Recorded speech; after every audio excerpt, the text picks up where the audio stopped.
జిల్లా ఎమ్మిగనూరు అంటేనే అందరికీ గుర్తుకు వచ్చేది చేనేత రంగమే. అందుకే చేనేత పురిగా ఎమ్మిగనూరు ఓ ప్రత్యేక గుర్తింపు సాధించింది. ఆ గ్రామంలో ఒకప్పుడు 12,000కు పైగా కుటుంబాలు మగ్గం నేస్తూ ఉపాధి పొందేవి. అయితే రాను చేనేత రంగంపై నీలి నీడలు కమ్ముకోవడంతో పూర్వ వైభవం కనుమరుగైపోయింది. ఆ గ్రామంలో పద్మశ్రీ మోచాని సోమప్పను చేనేత రంగ పితామహుడిగా భావిస్తారు. ప్రభుత్వాలు ఎన్ని మారినా, పాలకులు ఎంతమంది వచ్చినా చేనేత జనాల బ్రతుకులు మాత్రం మారలేదని స్థానికులు చెప్తున్నారు.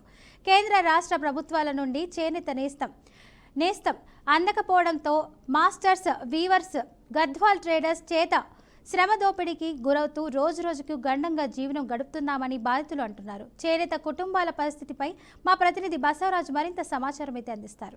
చెప్పండి బసవరాజ్. పరిస్థితులు కనిపిస్తూ ఉన్నాయి. ఏదైతే కేంద్ర రాష్ట్ర ప్రభుత్వాల సహాయ సహకారాలు అందక ఏదైతే మగ్గం నేసి చీరలు చేసేవాళ్ళు పరిస్థితి చాలా దుర్భరంగా కనిపిస్తూ ఉంది. కర్నూలు పార్లమెంటు పరిధిలోని ఎమ్మిగనూరు వీవర్స్ కాలనీలో ఉన్నాము. ఇక్కడ చేనేత కుటుంబాల యొక్క దుస్థితి ఏంటి తెలుసుకునే ప్రయత్నం చేద్దాము. ఇప్పుడు చూస్తున్న విజువల్స్లో చూస్తున్న ఈ ఏరియా అంతా కూడా వీవర్స్ కాలనీకి సంబంధించిన ఒక ఏరియాలో ఉన్నాము. అయితే వీళ్ళు ఇప్పటికీ కూడా రేకుల షెడ్డే వేసుకుంటున్నారు. 100 ఏళ్ళుగా వారసత్వంగా మగ్గం ద్వారా నేసిన బట్టలు విక్రయిస్తూ బతుకుతున్నారు. అయితే ఇప్పటికీ పూరి గుడిసెలు లేదా రేక్ షెడ్డుల వల్ల వాళ్ళ అవస్థలు, అంటే వాళ్ళు ఎంత పేదరికంలో మగ్గుతున్నారో మనకు తెలుస్తూ ఉంది. 100 ఏళ్ళ చరిత్ర లేదా చేనేత రంగం అంటేనే మన రాష్ట్రానికి తలమానికం, అందులో ఎమ్మిగనూరు అంటేనే పెట్టినిల్లు. అలాంటి పరిస్థితుల్లో ప్రస్తుతం మనం చూస్తూ ఉన్నాము. ఈ జీవితాల్లో లేదా వీళ్ళు బతుకులు మార్చేవాళ్ళు లేరా? ఫీల్డ్ లెవెల్లో వాళ్ళకి మేలు చేసే ఒక పరిస్థితి జరుగుతుందా? అంటే అనేక సంక్షేమ పథకాలని చెప్తున్నారు, చేనేత సొసైటీలు అంటున్నారు, లేదా చేనేత టెక్స్టైల్ పార్క్ అంటున్నారు. మరి ప్రస్తుతం ఏదైతే ఒక వృద్ధురాలు, అంటే తరతరాలుగా ఈ విధంగా వీళ్ళు లుంగిలు కావచ్చు, లేదా చీరలు కావచ్చు, టవల్స్ కావచ్చు, ఈ విధంగా ఈ మగ్గం పైన 24 అవర్స్ పని చేస్తే కానీ వాళ్ళకి పూట గడవని పరిస్థితి. మరి ఇలాంటి పరిస్థితుల్లో ఈ ప్రభుత్వాలు, పాలకపక్షాలు ఏం చేస్తున్నాయి? పేదరిక నిర్మూలన అని చెప్తున్నారు. అదేవిధంగా చేనేత వర్గాలకు అన్ని రకాలుగా సహాయ సహకారాలు ఉంటాయని చెప్తున్నారు. ఏదైతే మాస్టర్ వ్యూవర్స్ కావచ్చు, అదేవిధంగా గద్వాల నుంచి ట్రేడర్స్ కావచ్చు, ఇలా శ్రమ దోపిడీ చేస్తూ వీళ్ళ యొక్క కష్టాన్ని, అంటే మనం ఈ విజువల్స్లో గమనించినట్లయితే, అంటే ఈ నూలు పోగులు, ఏదైతే ఈ కాటన్ పోగులు, అంటే ఏమాత్రం చిక్కుముడి పడినా కూడా వీళ్ళకి సమయం వృధా కావడమే కాక మళ్ళీ నష్టం జరిగే ప్రమాదం. అదేవిధంగా వీళ్ళు పూరి గుడిసెలో ఉండడం వల్ల ఏదైనా ఎలకలు, పిల్లలు ఇవి కాటేసినా కూడా వాళ్ళకి నష్టం వస్తుందని చెప్తా ఉన్నారు. ఇలా వాళ్ళు ఏదైతే దారాన్ని ఈ రకంగా రింగుతో, అంటే ఉంటలు చేసుకొని ఆ తర్వాత దీన్ని గట్టిగా ఇలా కర్రలతో, అంటే ఏమాత్రము చిక్కుపడుకోకుండా చేస్తూ, అంటే ఇది చాలా సూక్ష్మంగా ఏమాత్రము అజాగ్రత్త ఉన్నా కూడా నష్టం జరిగే ప్రమాదం కనిపిస్తుంది. మరి ఇంత, అంటే ఈ వయసులో కూడా ఆమెను గమనిస్తున్నట్లయితే మనము అంత వృద్ధురాలు కూడా ఏదైతే గత 40-50 ఏళ్ళుగా పనిచేస్తున్న పరిస్థితి మనకు తెలుస్తూ ఉంది. మరి ఈ రకంగా వీళ్ళు ఇంత కష్టపడుతున్నారో, మళ్ళీ ప్రభుత్వాలు వీరి పట్ల ఎందుకు దయాదాక్షిణ్యాలు చూపించట్లేదు, లేదా బ్యాంకుల ద్వారా రుణాలు ఎందుకు ఇవ్వట్లేదు అనేది మనము ఒకసారి గమనించాలి. వాళ్ళని అడిగి తెలుసుకునే ప్రయత్నం చేద్దాము.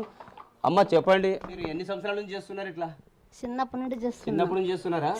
ఇదే వృత్తి? ఇదే చేసేది. మీ ఆయన కూడా ఇట్లా చేసేవాడు? మా నాయన జిన్నుకు పోతుండే. ఎట్లా ఎన్ని చేస్తారు పంచాలు? ఇట్లా మీరు రోజు కష్టపడితే 2 అల్లులు అవుతాయి, 2 టవల్స్ అవుతాయి. అవి అమ్ముకుంటే మీకు ఎంత వస్తుంది? అమ్మకలేము సొసైటీకి అంటిస్తాను. సొసైటీకి ఇస్తారా? సొసైటీలో ఎట్లా తీసుకుంటారు? తానే ఇస్తే ఖర్చుకి ఇస్తున్నారు.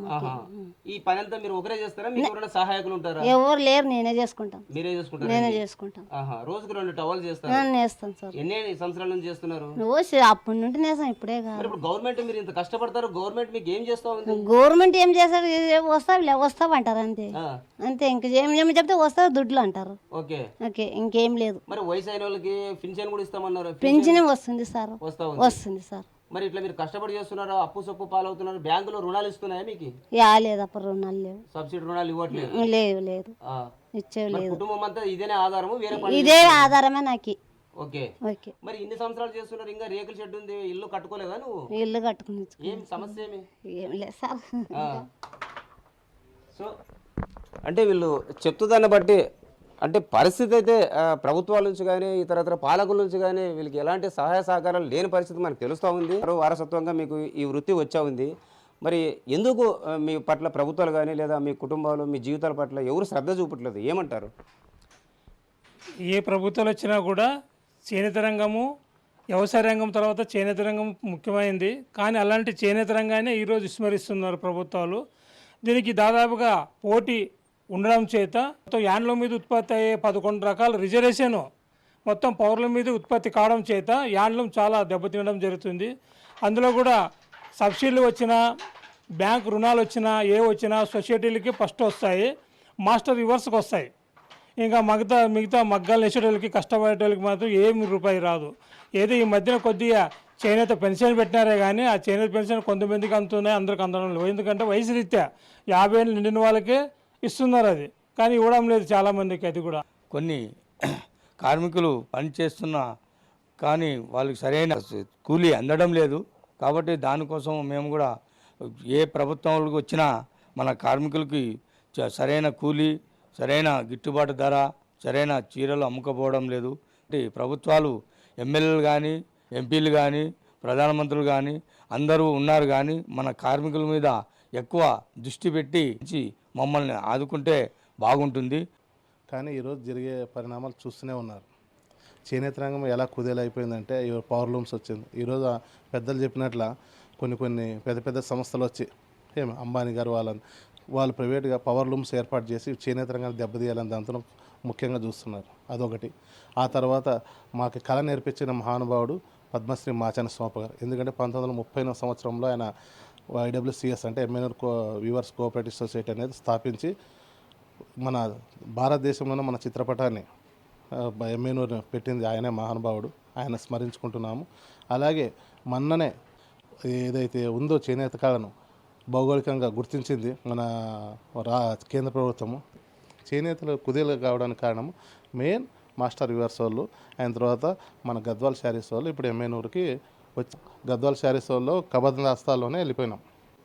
ఆ అమౌంట్ అదే తీసుకోవాలా, అదే ఫిక్స్ చేస్తారు రేట్లు, మన కూలీలు ఆ కూలీల ప్రకారం వెళ్ళిపోవాలి. మా కూలీలు యాక్చువల్గా అంటే ఒక శారీస్ నేసినామంటే 3,000 నుంచి 4,000 రూపాయలు రావాలి. కానీ వాళ్ళు కేవలం 2,000 రూపాయలు ఇచ్చి ఈరోజు చేతులు దులుపుకుంటున్నారు.